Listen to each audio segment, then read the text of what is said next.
Well, very good afternoon to you all. I hope you're well. So you'll notice there are some sparrows on the screen behind me, or on the screen as you look at it in front of you. Hopefully it'll make sense by the end why there are sparrows on there, but just to make the talk interesting, you'll notice lots of pictures of sparrows throughout, but that will be justified right in the last slide that we look at while we go through the talk. So why does God care about me? Why have I chosen to talk about this subject? Why are we thinking about this topic today? There was a period of time that when if you went to Google, sat down at your computer, went to Google and typed the word God into the search engine, the top two results that would come up as suggested searches would be, firstly, why does God allow suffering? And secondly, does God care about me, which is our subject today. Now, anyone that knows anything about how the internet works will tell you that the only reason they would turn up as the top two search suggestions for the word God is if people around the world were searching those things in their masses. And by their masses, I mean millions and millions and millions of people searching these terms, searching these questions to find an answer online. So to many, this is an important question. And to many, this is a question they might find themselves asking. So we're going to think about that question. What does God care about me? And it's a very personal question and it requires a response that is true to individuals and potentially true to you. So let's just think about why someone might ask that question. Why might someone ask the question, does God care about me? Maybe they're feeling lonely. Maybe they're feeling depressed. Maybe they feel like they deserve more from life. They might be looking at other people in the world around them thinking, wow, they've got so much more than me. What have they done to deserve that when I live in such hardship? They might have no money. They might feel isolated. They might be a victim to a crime or something else. Or they might struggle with poor health. Now, in the quiet of people's offices or in their bedrooms, people really want to know the answer to this question because they feel that God doesn't care about them.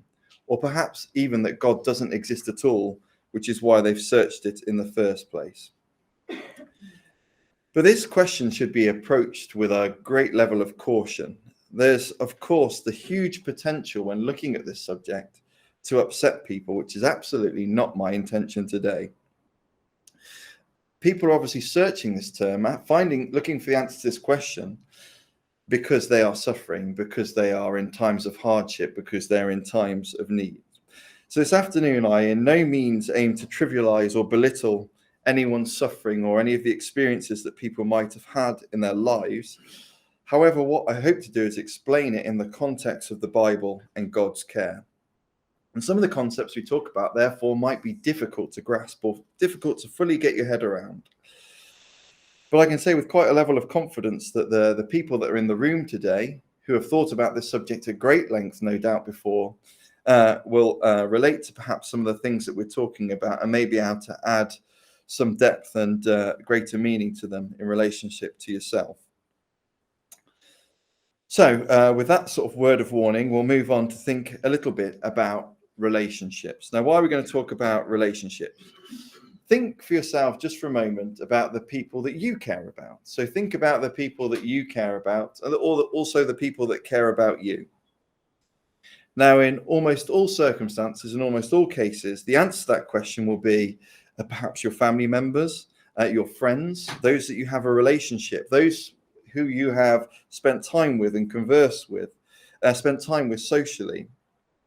In all of these examples of people that you care about or that care about you, you've at some point given time and attention to them, and they do the same to you in return. And similar can be said of God. The Bible teaches us that God draws near to those who draw near to him.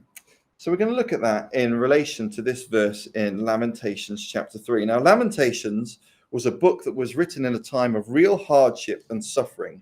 The book's name itself demonstrates that for us, doesn't it? It was a book of laments. God's people had turned their back on God and they were worshipping false gods in his place.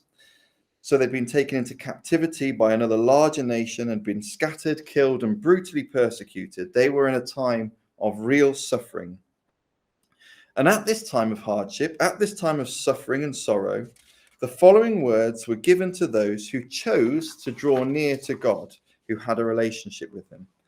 These are the words given to them. The steadfast love of the Lord never ceases. His mercies never come to an end. They are new every morning. Great is your faithfulness. The Lord is my portion, says my soul. Therefore I will hope in him. The Lord is good to those who wait for him, to the soul who seeks him. So within this message to those suffering in this time of real hardship, there is a promise of love and care from God, specifically to those who seek him, to those who are building a relationship with him. Now, there are many great examples of this in practice in the life of David. David put his trust in God and sought him all the time in his life. And this is probably clearest in that well-known story that we, of course, all know, when David defeated the giant Goliath as a young shepherd boy. It's a story that we perhaps know well. But there are many other examples in the Bible of David seeking God and God caring for him in time of need. Let's just have a look at how David describes this in a psalm that he wrote, Psalm 103, where he says, "Just as a father has compassion on his children, so the Lord has compassion on those who fear him. For he himself knows our frame.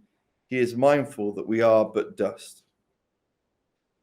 So God cares for and looks after and has compassion on those who fear him.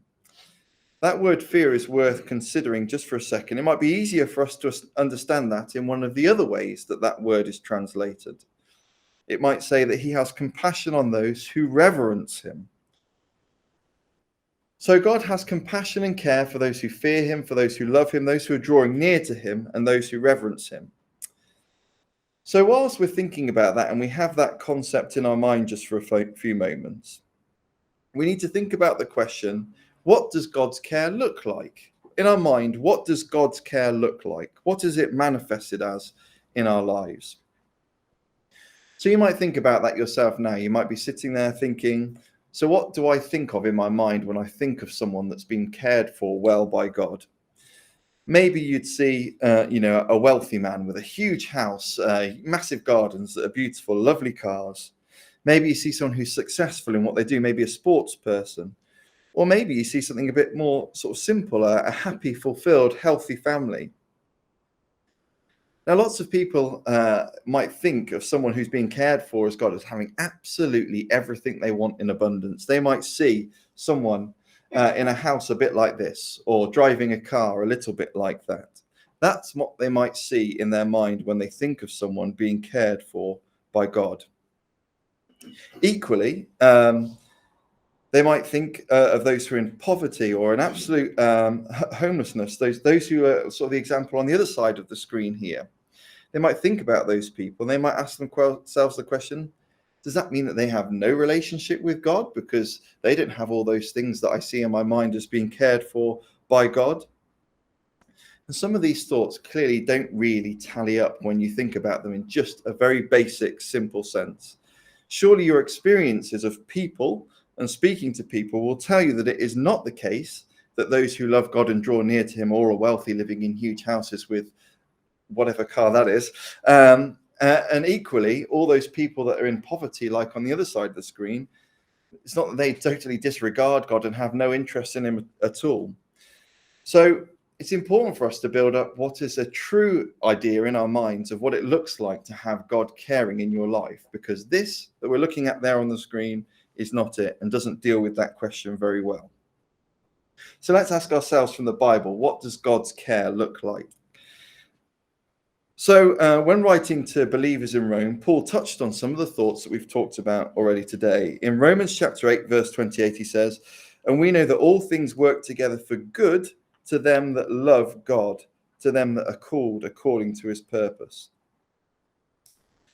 So the writer in Romans says that everything, so that means all of life's events, that surely therefore means the good things that happen in your life as well as the hard things, the rough and the smooth, they work in combination for good to those that love God. So those who are in a relationship with God, those who've drawn near to God. We were talking about that sort of relationship just a few minutes ago. But notice that it's very important that we need to keep hold of that thought in our mind. Both hard and good times work together, but they work together for good. But this verse generates two obvious questions for us. Firstly, what is that good that these events, this rough and smooth, lead us towards? And question two, if all these things work together for good for those that love God, what is the point of the hardships and the difficult times in our lives? So let's think of that first question. If the rough and smooth events of our lives are working together for something good, what is the good that they're working together for? Because it clearly isn't a nice big house and a fancy sports car. 2 Corinthians 4 and verse 16 to 18 say, "For which cause we faint not, but though our outward man perish, yet the inward man is renewed day by day. For our light affliction, which is but for a moment, worketh for us a far more exceeding and eternal weight of glory, while we look not at the things which are seen, but the things which are not seen. For the things which are seen are temporal, but the things which are not seen are eternal." Now, these words are very, very relevant to the topics we've been thinking about so far today. And in some ways, they've almost answered both of the questions in one go. The afflictions, those rough and smooth parts of our lives, work together towards a good. That's what we read earlier. That good that they work together towards, it says here, is eternal glory. The good the events of our lives work towards are an eternal glory. So when we consider our afflictions, those hardships, those really difficult times in our lives, which are not easy to bear, we need to think about them in this context. They're not working towards something temporary, like a nice house or a nice car. These are things which can be seen. The verse here says these are temporal. They pass away, they fade away, they don't remain with us. Instead, we should be focusing on the fact that these things are working together for something that is eternal, and it is eternal and glorious. Now, just think about that for a second. If you had two things you could give someone you really cared about, someone you really, really loved, one of them was a nice house and a nice car that you know they'd experience for a point in their life, and then they'd pass away, and that would be the end of it. That's the one gift you could give. Alternatively, you could give them eternal glory as a gift. Which of those two gifts is more valuable? It is, of course, the eternal glory. So what we can see is both the rough and the smooth things that have coming in our life are working towards something good, but it's not that temporary vision of good like the things that we might own in this current life. They are working towards an eternal glory, which is glorious. So let's read another verse that builds on this idea. 2 Peter 1 verse 11 says, "For so an entrance shall be ministered unto you abundantly into the everlasting kingdom of our Lord and Saviour, Jesus Christ." So what the word is teaching us is that there is a good which is much better than the temporary good that we might see at the moment. And that good is an eternal glory and an everlasting kingdom with Jesus Christ.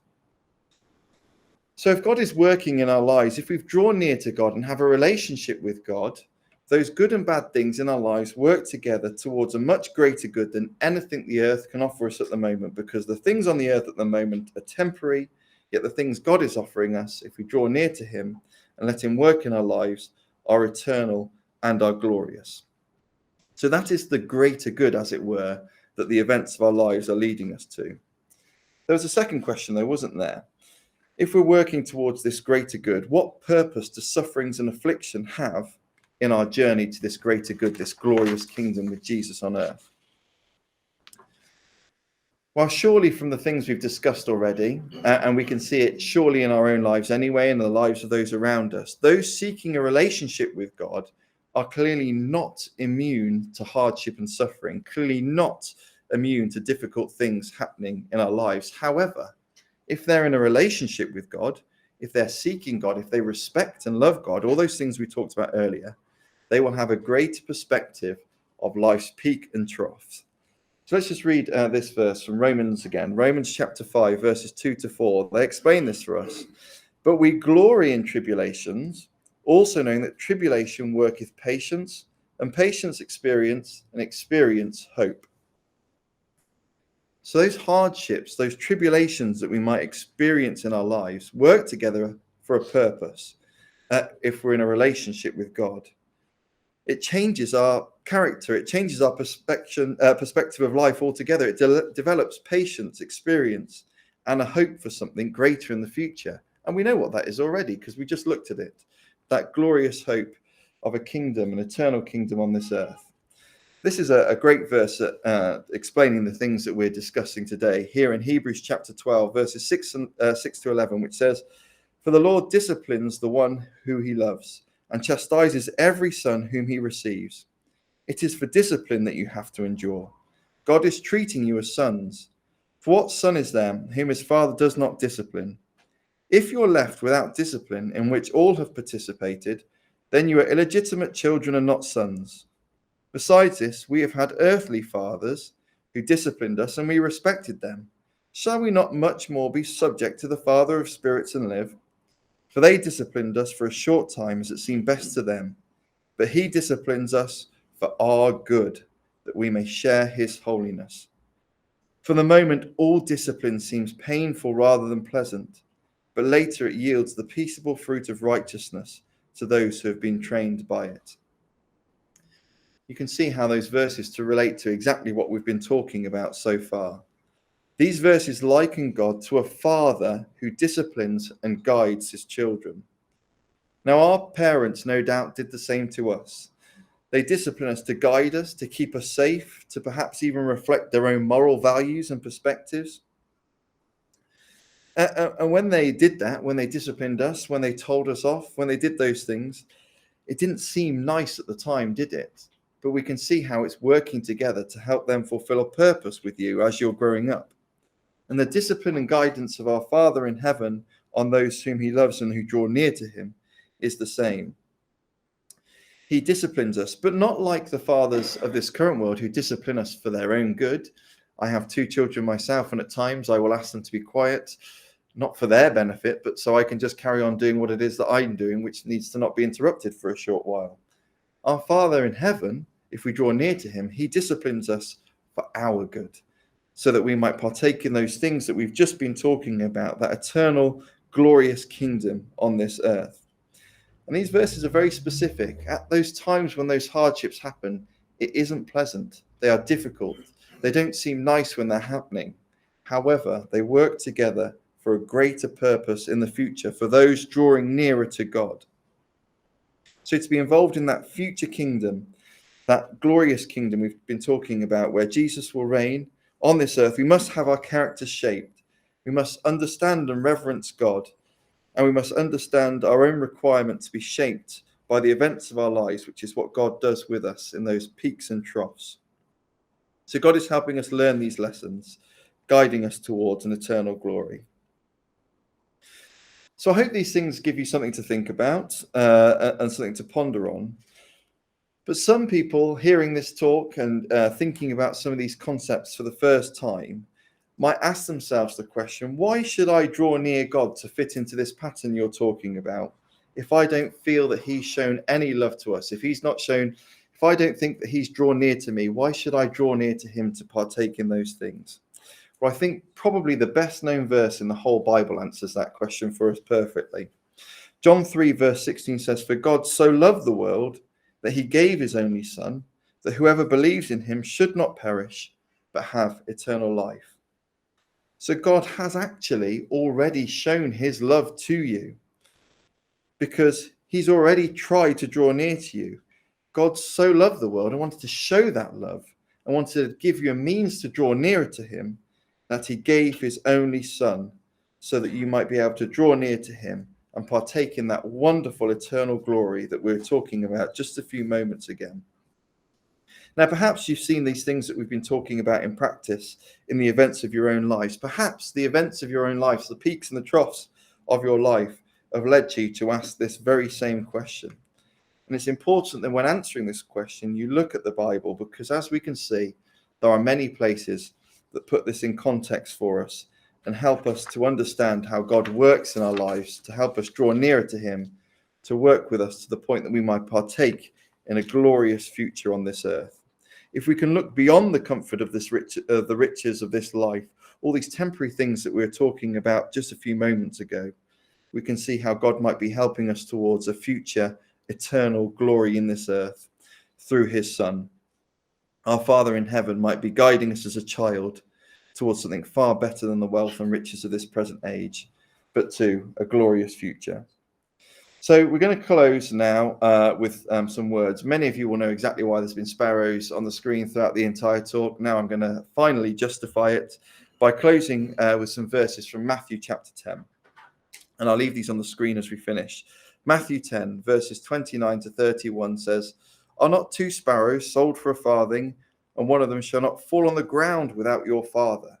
But the very hairs on your head are all numbered. Fear ye not, therefore, for ye are of more value than many sparrows."